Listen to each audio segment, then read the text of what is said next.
ദൈവത്തിൻ്റെ വാക്കുകൾ കേട്ടനുസരിക്കുന്നുവെങ്കിൽ അവൻ്റെ ജീവിതത്തിൽ ഇരുൾ അടഞ്ഞ വഴികളിൽ തിരുനാളമാകുവാൻ ഇന്നത്തെ ചിന്ത. കർത്താവായ യേശുക്രിസ്തുവിൻ്റെ ദൈവിക സമാധാനം നമ്മുടെ ഹൃദയങ്ങളിൽ വാഴട്ടെ. നമ്മോട് ചിന്തിക്കാൻ പോകുന്ന വിഷയം സദൃശവാക്യങ്ങൾ 15-ാം അധ്യായമാണ്.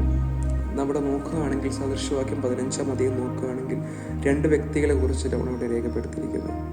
ഒന്ന് നീതിമാനും ഒന്ന് ദുഷ്ടനും. നീതിമാൻ ദൈവത്തിൻ്റെ വാക്കുകൾ കേട്ടനുസരിക്കുന്നുവെങ്കിൽ അവൻ്റെ ജീവിതത്തിൽ എന്തൊക്കെ സംഭവിക്കുന്നുവെന്നും ദുഷ്ടൻ തൻ്റെ ഹൃദയത്തിൻ്റെ നിരൂപണങ്ങൾ അനുസരിച്ച് നടക്കുന്നുണ്ടെങ്കിൽ അവൻ്റെ ജീവിതത്തിൽ എന്തൊക്കെ സംഭവിക്കുന്നു എന്നുള്ളതും പട്ടിക രീതിയിൽ കാണിച്ചിട്ടുണ്ട്. കൃത്യമായിട്ട് അതെന്താണ് അവിടെ സംഭവിക്കാൻ പോകുന്നത്, 2 പേരുടെ ജീവിതത്തിലും എന്താണ് സംഭവിക്കാൻ പോകുന്നത് വളരെ വളരെ വ്യക്തമായിട്ട് രേഖപ്പെടുത്തിയിട്ടുണ്ട്. എന്നാൽ നമുക്ക് ദൈവജനം നോക്കുകയാണെങ്കിൽ ഒരു മനുഷ്യനും ദൈവജനം അനുസരിക്കാൻ സാധിക്കുകയില്ല. ഹല്ലേലൂയ. പക്ഷേ ദൈവത്തിൻ്റെ ആത്മാവിനെ നമുക്ക് നൽകി തന്ന നിമിഷം മുതൽ ആ ആത്മാവിനെ നാം സമർപ്പിച്ചു കൊടുക്കുമ്പോൾ, പരിശുദ്ധാത്മാവിനെ നാം നമ്മെ തന്നെ സമർപ്പിച്ചു കൊടുക്കുമ്പോൾ ആ സമയം മുതൽ നമുക്ക് ദൈവത്തിൻ്റെ ആത്മാവിനെ അനുസരിച്ച് നടക്കാൻ സാധിക്കും. മാത്രമല്ല ദൈവവചനം അനുസരിച്ച് നടക്കുവാൻ സാധിക്കും. ഞാൻ നിങ്ങൾക്ക് വേണ്ടി ഒരു വചനം വായിക്കാം.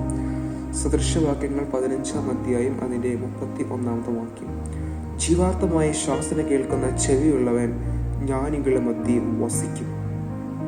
അടുത്ത്, പ്രബോധനം ത്യജിക്കുന്നവൻ തൻ്റെ പ്രാണനെ നിരസിക്കുന്നു.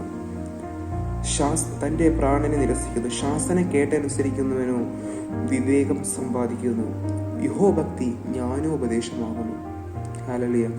ചെവിയുള്ളവൻ വചനം കേൾക്കുന്നു എന്നാണ് പറഞ്ഞിരിക്കുന്നത്. ഹല്ലേലൂയ.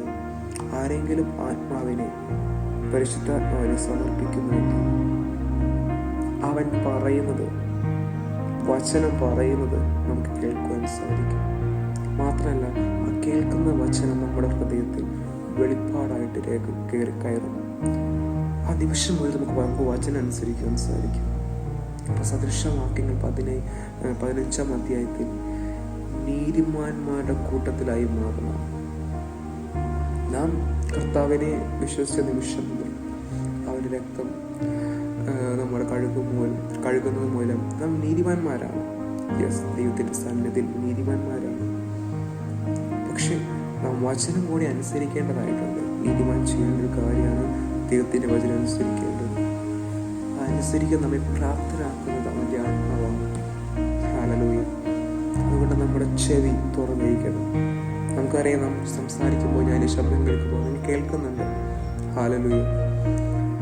അക്ഷരികമായ നമ്മുടെ ഈ ചെവിയെ കുറിച്ചിട്ടല്ല പറയും, നമ്മുടെ അകത്തെ മനുഷ്യൻ്റെ ചെവിയെ കുറിച്ചിട്ടാണ് പറഞ്ഞിരിക്കുന്നത്. ആ വചനം അതിനനുസരിക്കണമെങ്കിൽ, ആ ശബ്ദം കേൾക്കണമെങ്കിൽ നിങ്ങൾ ആത്മാവിനെ സമർപ്പിച്ചു കൊടുക്കണം. വെളിപ്പാട് പുസ്തകം പറയുന്നു, ചെവിയുള്ളവൻ കേൾക്കട്ടെ. ആരോട് ചെവിയുള്ളവൻ? ആത്മാവിനെ അനുസരിച്ചു നടക്കുന്നവനാണ് ചെവിയുള്ളവൻ. ഹല്ലേലൂയ. ക്രിസ്തുവിനെ വിശ്വസിച്ച നിമിഷം മുതൽ, ക്രിസ്തുവിനെ നിങ്ങൾ തന്നെ സമർപ്പിച്ച നിമിഷം മുതൽ നിങ്ങളുടെ ചെവി തുറന്നിരിക്കുകയാണ്. ആത്മാവിൻ്റെ ചെവി തുറന്നിരിക്കുകയാണ്. നമുക്ക് യെശയ്യാവിന്റെ പുസ്തകം വായിക്കുമ്പോൾ കാണാം, അവർ ചെവി കൊണ്ട് കേൾക്കുകയില്ലാതാണ്. ഹല്ലേലൂയ. ഈ ചെവിയെ കുറിച്ചിട്ടല്ല പറയുന്നത്, നമ്മുടെ അകത്തെ ചെവിയെ കുറിച്ചിട്ടാണ് പറയുന്നത്. ഹല്ലേലൂയ. നാം വചനം അനുസരിക്കുന്ന നിമിഷം മുതൽ നമുക്ക് ദൈവത്തിൽ നിന്ന് അനുഗ്രഹം ലഭിക്കും. ലഭിക്കണമെങ്കിൽ, ആ വചനം അനുസരിക്കണമെങ്കിൽ നാം ദൈവത്തിൻ്റെ ആത്മാവിനെ അനുസരിച്ച് നടക്കുന്ന വ്യക്തികളായിരിക്കും. ഹല്ലേലൂയ. ആ നിമിഷം മുതൽ ഹല്ലേലൂയ നിങ്ങളുടെ ചെവി കേൾക്കുവാൻ തുടങ്ങും. ഹല്ലേലൂയ. ഈ വചനങ്ങൾ ദൈവം നിങ്ങളെ അനുഗ്രഹിക്കട്ടെ.